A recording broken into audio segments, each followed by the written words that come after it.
Okay, well, let's bring in the New South Wales One Nation leader, Mark Latham. Thank you for joining us, Mr. Latham. And I wanted to ask you first about some of these so-called teal independents who are running. They're demanding what the Greens are demanding today, no more coal and gas projects. What do you make of this pitch? Well, Andrew, it's a recipe for economic and social disaster. We've got the Australian Energy Market Operator with official forecasts of blackouts in New South Wales, particularly after the closure of Eraring coal-fired power station in just 2 years' time. And when questioned about this, these teal candidates said, oh, that doesn't matter.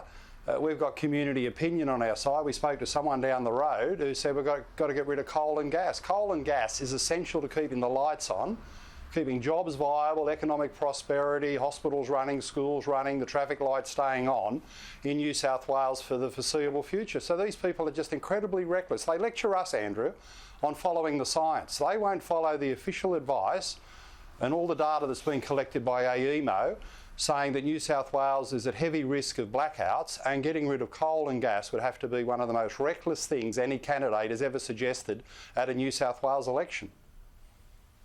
Now, I've heard of polling which shows big primary vote numbers in Western Sydney for One Nation. What do you think is attracting people to your party over the majors, and what's going to happen with your how to vote tickets? Well, we're not allocating preferences to anyone. We regard Matt Keane's Liberal Party as woke and left-wing and ineffective as the Labor Party and the Greens. I mean, you've got senior Liberal Party ministers like Keane and Hazard and Speakman and Stokes who might as well join the Green party room. And a lot of voters out there don't recognise this party anymore. It's certainly no longer the party of John Howard or Nick Greiner. It's lurched way to the left because of the influence of Keane and of course, the mad rush to 100% renewables. The Keane plan has sent up electricity prices and also put the state at risk of blackouts. Plus all the woke agenda, all the pandering to Alex Greenwich. I mean, Alex Greenwich, the inner city Green independent, he sneezes and a bunch of Liberals run over with a couple of hankies and a box of tissues. He's got his whole agenda through and more to come with the Liberal Party. So our attitude at One Nation is to be mainstream, common sense, the sort of policies that worked for Australia in the 1990s without all this green energy madness, the woke, the PC. And we're getting a lot of support for that. We're running in about 10 seats in Western Sydney and southwest Sydney. And if we're getting a high primary vote, and that's at the price of the Liberal Party, Andrew, they brought this upon themselves.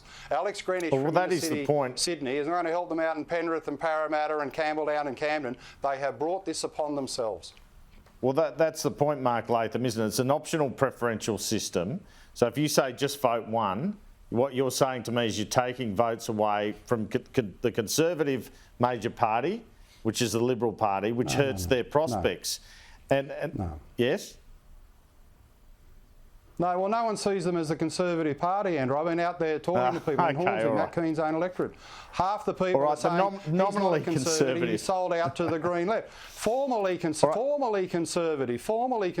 Go back to the 1990s, maybe. No longer. These people belong in the Greens, and the electorate is waking up to it. So this is, well, you can laugh about it. This is political reality. This is what the public is saying.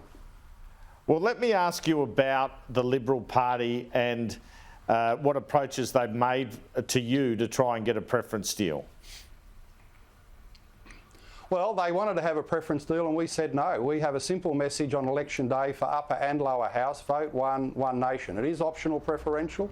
One square numbered for both houses of parliament is a formal vote, and that's what we're asking our supporters to do. That's what our supporters generally like to do. They're a bit suspicious of preference deals in the back room. We're not doing any of that.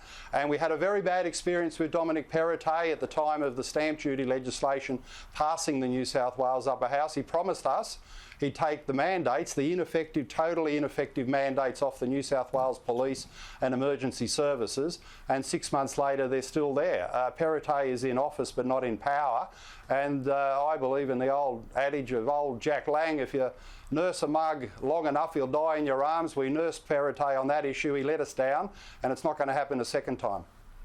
All right, you've given us your opinion of Dominic Perrottet there. What about Chris Minns? What's your view of him? Because Last time they were in office, they couldn't really shake off the union influence, it seemed to me, and they blew the budget on public service wages, for example. Yeah, well, Minns is on a spend-a-thon and very close to the unions. It's an interesting phenomenon of the Labor Party in this campaign. Their branch activities are minimal. You know, I heard of a Safe Seat campaign launched the other night where they struggled to get 20 people there. They've just lost branch membership. So even though trade union membership is down and sinking to very low levels, less than 10% in the private sector, Labor's closer to the unions now because they rely on the union funding and the paid union officials to actually run their marginal seat campaign. So Minns very much captive of the unions, but also a bigger worry, captive of the left-wing faction of his party. You've got people there, and if they get an alliance with the Greens in a minority government, it's drug legalisation, gender fluidity teaching in schools, and even crazier rush to 100% renewables and blackouts. So, you know, Chris Minns doesn't stand for a lot. He's easily pushed around by some of his left-wing colleagues in the Greens, and that's a big worry.